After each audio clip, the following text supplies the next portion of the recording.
Well, good morning and welcome to Tuesdays with the Pilgrim as we continue reading Harold Bell Wright's book, The Shepherd of the Hills, with Chapter 17, What Happened at the Ranch. It was after midnight when Mr. Howitt was rudely awakened. The bright moon shining through the windows lit up the interior of the cabin, and he easily recognized young Matt standing by his bed, with Pete, who was sleeping at the ranch that night, nearby. "Why, Matt, what's the matter?" exclaimed the shepherd, sitting up. He could not see the big fellow's clothing was torn, that his hat was gone, and that he was dripping with perspiration, but he could hear his labored breathing. Strong as he was, the young giant was nearly exhausted by the strain of his race over the mountains. "Get up quick, Dad. I'll tell you while you're putting on your clothes," the woodsman answered. And while the shepherd dressed, he told him in a few words, finishing with, "Call Brave inside and get your gun with all the shells you can find. Don't show a light for a minute. They'll be here any time now, and it'll be a good bit yet before Sammy can get home." He began fastening the front door. The peaceful-minded scholar could not grasp the meaning of the message. It was to him an impossible thought. "You must be mistaken, Grant," he said. "Surely you are excited and unduly alarmed. Wash Gibbs has no reason to attack me." Young Matt replied gruffly, "I ain't making no mistakes in the woods, Dad. You ain't in the city now, and there ain't no one can hear you holler. Don't think I'm scared neither, if that's what you mean, but there's 10 of them in that bunch, and they're bad uns. You better call Brave, sir. He'll be some help when it comes to the rush." But the other persisted. "You must be mistaken, lad. Why should anyone wish harm to me? Those men are only out fox hunting or something like that. If they should be coming here, it's all a mistake. I can easily explain." "Explain hell!" ejaculated the mountaineer. "I'll ask your pardon, Dad, but you don't know, not being raised in these here woods like me. Old man Lewis hadn't done nothing neither, and he explained too, only he never got through explaining. They ain't got no reason, they're drunk. You never seen Wash Gibbs drunk, and tonight he's got his whole gang with him. I don't know why he's a-comin' after you, but from what you told me about his stopping here that evening and what I've heard lately, I can guess. I know what he'll do when he gets here, if we don't stop him. It'll be all the same to you whether he's right or wrong." Brave came trotting into the cabin through the rear door and lay down in his corner by the fireplace. "That's a mighty funny," said young Matt. Then as he glanced quickly around, "Whar's Pete?" The boy had slipped away while the two men were talking. Stepping outside, they called several times, but save the woo, woo of an owl in the big tree near the corral, there was no answer. "The boy's all right anyway," said the young man. "Nothing in the wood ever hurts Pete. He's safer there than he would be here, and I'm glad he's gone." The shepherd did not reply. He seemed not to hear, but stood as though fascinated by the scene. He still could not grasp the truth of the situation, but the beauty of the hour moved him deeply. "What a marvelous, what a wonderful sight," he said at last in a low tone. "I do not wonder the boy loves to roam the hills at night like this. Look, Grant, see how soft the moonlight falls on that patch of grass this side of the old tree yonder, and how black the shadow is under that bush, like the mouth of a cave, a witch's cave. I'm sure there are ghosts and goblins in there, with fairies and gnomes, and perhaps a dragon or two. And see, lad, how the great hills rise to the sky. How grand, how beautiful the world is. It is good to be alive, Matt. Though life be sometimes hard, still it's good to be alive." At the old scholar's words and manner, the mountaineer, too, forgot for a moment the thing that had brought him there, and a look of awe and wonder came over his rugged features as the shepherd, with his face turned upward and his deep voice full of emotion, repeated, "The heavens declare the glory of God, and the firmament showeth his handiwork. Day unto day uttereth speech, and night unto night showeth knowledge. The owl left his place in the old tree and flew across the moonlit clearing into deeper gloom of the woods. Inside the cabin the dog barked, and through the still night, from down the valley where the ranch trail crosses the creek, came the rattle of horses' feet on the rocky floor of the little stream, and the faint sound of voices. Young Matt started, and again the man of the wilderness was master of the situation. "They're a-comin', Dad. We ain't got no time to lose." Re-entering the cabin, Mr. Howitt quieted the dog, while his companion fastened the rear door.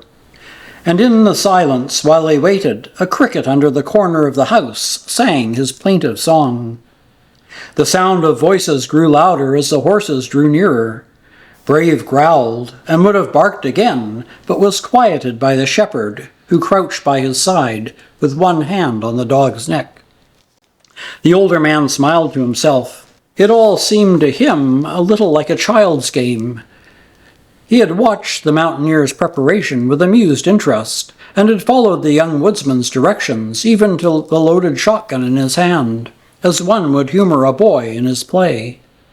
The scholar's mind, trained to consider the problems of civilization and to recognize the dangers of the city, refused to entertain seriously the thought that there, in the peaceful woods in the dead of night, a company of ruffians was seeking to do him harm.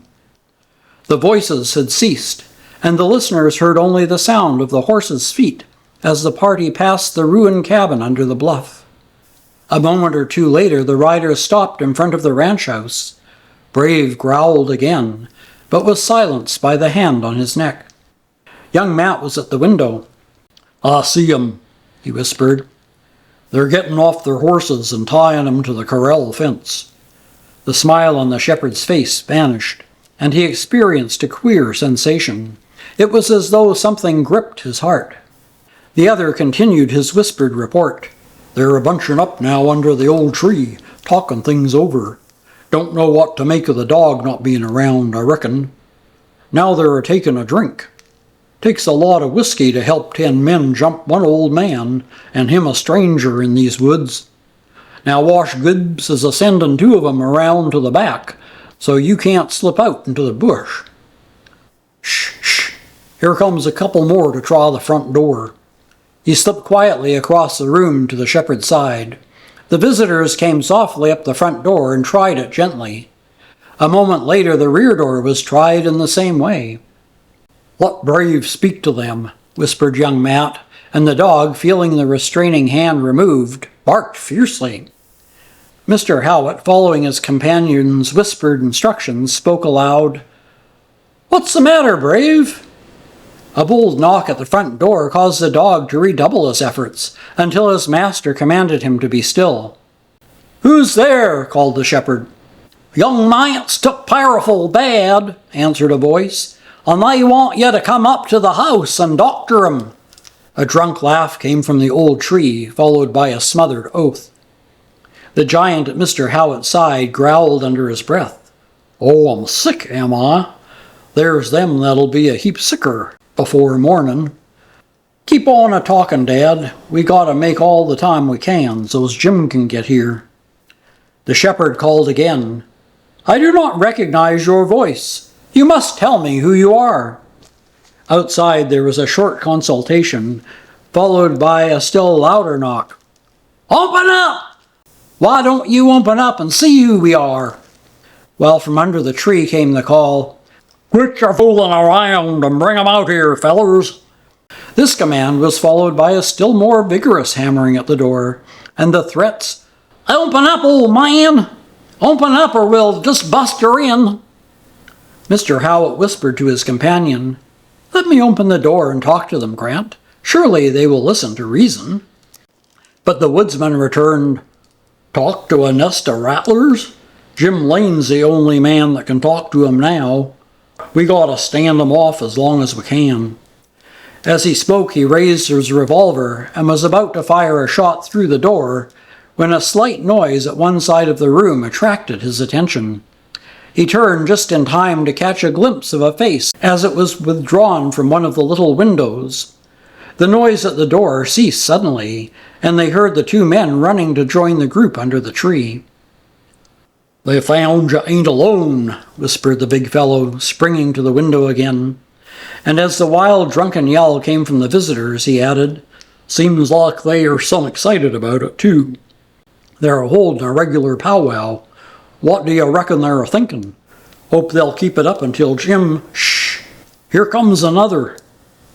It's that ornery Jim Bowles from the mouth of Indian Creek."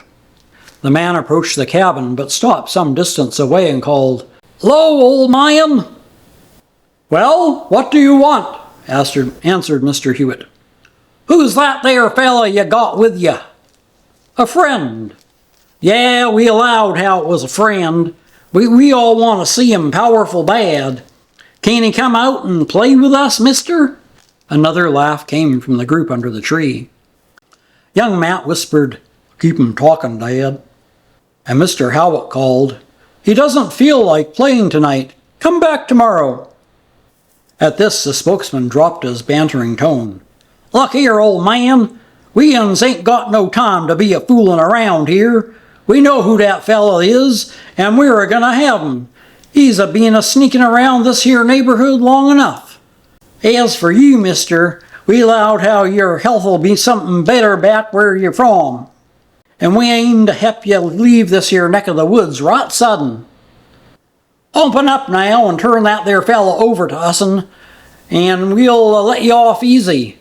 If you don't, we'll bust in the door and make you both dance to the same tune, and there won't be nary a thing under you to dance on neither." The old shepherd was replying kindly when his speech was interrupted by a pistol shot, and a command from the leader, at which the entire gang charged forward to the cabin, firing as they came, and making the little valley hideous with their drunken oaths and yells. From his window, young Matt coolly emptied his revolver, but even as the crowd faltered, there came from their leader another volley of oaths. "Go on now," yelled Wash. "Their guns are empty now. Fetch 'em out before they can load again." With an answering yell, the others responded, carrying a small log they made for the cabin at full speed. One crashing blow, and the door flew from its hinges. The opening was filled with a drunken, sweating, swearing crew. At the same instant, young Matt dropped his useless revolver, and springing forward, met them on the threshold. The old shepherd, who had not fired a shot, could scarcely believe his eyes. As he saw the giant catch the nearest man by the shoulder and waist, and lifting him high above his head, flung him with terrific force full in the faces of his bewildered companions. Those who were knocked down by the strange weapon scattered in every direction, crouching low. For a moment the big fellow was master of the situation, and standing alone in the doorway in full light of the moon, was easily recognized. "Hail, boys! It's young Matt himself!" yelled the one who had raised a laugh by saying that young Matt was sick, and the shepherd was wanted to doctor. "Yes, it's me, Bill Simmons. I'm sure ailing tonight. I need somebody to go for a doctor powerful bad," returned the young giant. "We never knowed it were you," whined the other, carefully lengthening the distance between the big man on the doorstep and himself. "No, I reckon not. Y'all played to find an old man alone, and do for him like you done for others. A fine lot you are. 10 to 1, and him not knowing the woods." While he was speaking, the men slowly retreated to gather about their big leader under the tree, 2 of them being assisted by their companions, and 1 other limping painfully. Young Matt raised his voice. "I know you, Wash Gibbs, and I know this here's your dirty work. You been a-bragging what you'd do when you met up with me. I'm here now. Why don't you come out like a man? Come out here into the lot and let's see you and me settle this thing right now. You all—" Bam! A jet of flame leapt out of the shadows by the tree, and the speaker dropped like a log. With a cry, the shepherd ran to the side of his friend. But in a moment the crowd had again reached the cabin, and the old man was dragged from his fallen companion. With all his strength, Mr. Hallett struggled with his captors, begging them to let him go to the boy. But his hands were bound tightly behind his back, and when he still pled with those who held him, Wash Gibbs struck him full in the mouth with a blow that brought the blood. They were leading the stunned and helpless old man away when someone who was bending over young Matt exclaimed, "You missed him, Wash! Just raked him. He'll be right up in a minute, and hell'll be to pay in the wilderness if he ain't tied. Better fix him quick." The big fellow already showed signs of returning to consciousness, and by the time they had tied his arms, he was able to struggle to his feet. For a moment he looked dizzily around, his eyes turning from one evil, triumphant face to another, until they rested on the bleeding countenance of his old friend. The shepherd's eyes smiled back like a message of cheer. The kind old man tried to speak, when Wash Gibbs made another threatening motion with his clenched fist. At this, a cry like a roar of a mad bull came from the young giant. In his rage, he seemed suddenly endowed with almost superhuman strength. Before a man of the startled company could do more than gasp with astonishment, he had shaken himself free of those who held him, and breaking the rope with which he was bound as though it were twine, had leapt to the shepherd's side. It was useless. For a moment no one moved. Then a crashing blow from the butt of a rifle in the hands of a man in the rear of the two prisoners sent young Matt once more to the ground. When he again regained consciousness, he was so securely bound that even with his great strength he was helpless. Leading their captives to the old tree, the men withdrew for a short consultation, and to refresh themselves with another drink. When they had finished, Gibbs addressed the two friends. "We-uns didn't aim to hurt ya, young Matt, but bein' as how you're so thick with this here fella, and 'pear to know so much about him, I reckon we can't help ourselves nohow." He turned to the shepherd. "There's a-been too dad-burn much funny work on this ranch since you come, mister, and we-uns low we'll just give warnin' that we don't want no more strangers snoopin' around this neighborhood, and we don't aim to have 'em neither. We-uns low we can take care of ourselves, without airy help from that dad-burn government." The shepherd tried to speak, but Gibbs, with an oath, roared, "Shut up, I tell you! Shut up! I've been a-watchin' and I know what I know. Fix that there rope, boys, and we'll get them through, and mosey along out of here. Ain't no use of palaverin' now, nohow." A rope was thrown over a limb above their heads, and a man approached the shepherd with the noose. Young Matt struggled desperately. With an evil grin, Gibbs said, "Don't you worry, sonny, you're a-goin' too." At his signal, another rope was fixed and a noose placed over the young man's head. The men took their places, awaiting word from their leader. The shepherd spoke softly to his companion. "Thank you, my boy." The giant began another desperate struggle. Wash Gibbs, raising his hand, opened his lips to give the signal, but no word came. The brutal jaw dropped. The ruffian's eyes fairly started from his head, while the men who held the rope stood as if they'd turned to stone. As a long, wailing cry came from the dark shadows under the bluff. There was a moment of death-like silence. Then another awful sobbing groan, rising to a blood-curdling scream, came from down the road, and from the direction of the ruined cabin advanced a ghostly figure. Through the deep shadows and the misty light it seemed to float toward them, moaning and sobbing as it came. A shuddering gasp of horror burst from the frightened crew under the tree. Then, at a louder wail from the approaching apparition, they broke and ran like wild men. They leapt for their horses, and flinging themselves into their saddles, fled in every direction. Young Matt and the shepherd sank upon the ground in helpless amazement. As the outlaws fled, the spectre paused. Then it started onward toward the two men. Again it hesitated. For a moment it remained motionless, then turned and vanished, just as Jim Lane came flying out of the timber into the bright light of the little clearing. And that's the end of Chapter 17. We'll continue next week with Chapter 18, Learning to be a Lady. Until then, take care, stay safe, and God bless.